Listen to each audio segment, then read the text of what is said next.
അങ്ങനെ നമ്മൾ വിചാരിച്ചു അവൻ ജയിക്കുമെന്ന് വിചാരിച്ചു. പക്ഷേ ഗെയിമല്ലേ, എന്ത് ചെയ്യാൻ പറ്റും. Thank you. ഈ PR വർക്ക് കൊണ്ടാണോ തോൽക്കുമെന്ന് തോന്നുന്നുണ്ടോ, അല്ലെങ്കിൽ പുറത്തായത്? അതൊന്നും എനിക്ക് അറിയില്ല സത്യം പറഞ്ഞ. PR പറഞ്ഞ സംഭവം എന്നൊക്കെ അറിയില്ല. ആരെയൊന്നും PR ഒന്നും ഉണ്ടായില്ല. നമ്മളും ഫ്രണ്ട്സും ഫാമിലി ആയിട്ട് അവൻ ഇൻസ്റ്റാഗ്രാം മാനേജ് ചെയ്യായിരുന്നു.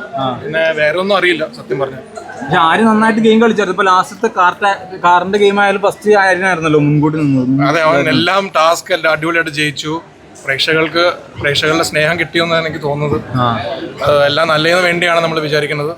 അപ്പോൾ എന്തെങ്കിലും ആയിക്കോട്ടെ, അവനിപ്പോൾ വരും, നമുക്ക് അവനായിട്ട് സംസാരിക്കാം. Okay guys, thank you. നമുക്ക് ഇതൊക്കെ ഫസ്റ്റ് ടൈം അല്ല അവനൊക്കെ എക്സ്പോഷർ കിട്ടിയത്. PR പറഞ്ഞ സംഭവം എന്താണെന്നൊക്കെ അറിയില്ല. അവനൊരു ക്രിക്കറ്റ് പ്ലെയർ, ആക്ടറായി പോയി. ആക്ടിങ് നന്ന കിട്ടില്ല, അടിപൊളി ആക്ടറാണ്.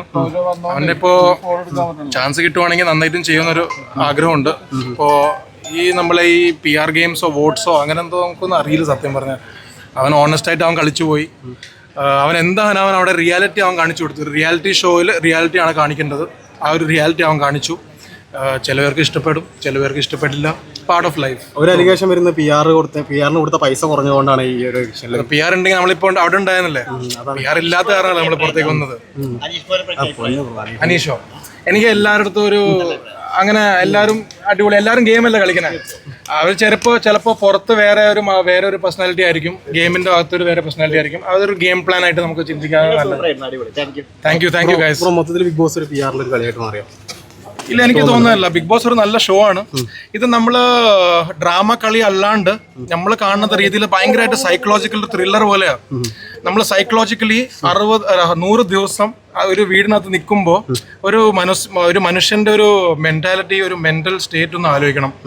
അത് അത്ര ഡിഫിക്കൽട്ടായിട്ട്, അത്ര മെന്റലി സ്ട്രോങ് ആയിട്ട് നിൽക്കുന്ന വേറെയാണ് ജയിക്കുന്നത് ശരിക്കും.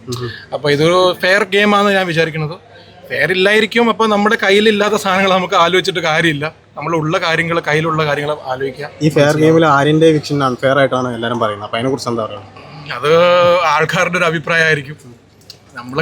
നമ്മളൊരു റോ അൺഫിൽറ്റർഡ് ആയിട്ട് എൻ്റെ അനിയൻ എങ്ങനെയാണ് അതുപോലെയാണ് കണ്ടത്.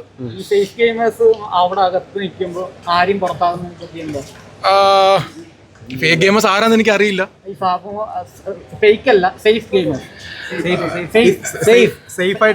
സത്യം പറഞ്ഞാൽ സേഫ് അൺസേഫ് ഒന്നും ഇല്ല. ചിലവേറെ സ്ട്രാറ്റജി ആയിരിക്കും. ഞാൻ നൈസായിട്ട് നിൽക്കാം, ഈവനായിട്ട് നിൽക്കാം, അതായിരിക്കും. ചിലവേറെ എങ്ങനെ ബഹളം ഉണ്ടാക്കി. ഇപ്പോൾ സത്യം പറഞ്ഞാൽ അനുമോളും കുറച്ചുകൂടി അലിഗേഷൻസ് വന്നിട്ടുണ്ട്. ഇപ്പൊ ആര്യൻ അങ്ങനത്തെ ഒരു പയ്യനല്ല, നിങ്ങൾക്ക് എല്ലാവർക്കും അറിയാം. PR ഗെയിം കൊണ്ടാണ് ഈ ആര്യം പുറത്തു വരുന്നത്. ഞാൻ കഴിഞ്ഞ പ്രാവശ്യം അനുമോളെടുത്ത് ഐ ലവ് യു അനുമോളിലൊക്കെ പറഞ്ഞായിരുന്നു. അത് നല്ല രീതിയിലാണ് ഞാൻ പറഞ്ഞത് ശരിക്കും. ബിക്കോസ് എല്ലാവർക്കും അൺകണ്ടീഷനായിട്ട് സ്നേഹിക്കുന്ന ഒരു പോയിന്റ് പറഞ്ഞായിരുന്നു. അതുപോലെ ഞാനാണ് എല്ലാ കണ്ടസ്റ്റൻസിനും സ്നേഹിക്കുന്ന ആളാ. അങ്ങനെ പ്രത്യേക അനുമോളായിട്ടൊന്നും ഇല്ല. എനിക്ക് ഇപ്പോഴും നെഗറ്റീവായിട്ടൊന്നും ഇല്ല. അവര് നന്നായിട്ട് ചെയ്യുവാണെങ്കിൽ കളിക്കട്ടെ. ജയിക്കൊരു ഗെയിം അല്ലേ. ചിലർ ജയിക്കും, ചിലർ തോക്കും.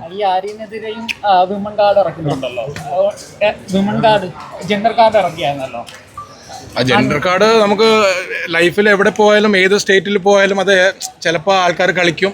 ഇപ്പം ആണുങ്ങളും കളിക്കുന്നുണ്ട്, ജെൻഡർ കാർഡ് കളിക്കുന്നുണ്ട്. ചില ഫീമെയിൽസ് കളിച്ചാലും അത് ഓരോരുത്തരുടെ മൈൻഡ് സെറ്റാണ് സത്യം പറഞ്ഞാൽ. PR-നെ പറ്റി ഒന്നും അറിയില്ല കേട്ടോ സത്യം പറഞ്ഞാൽ.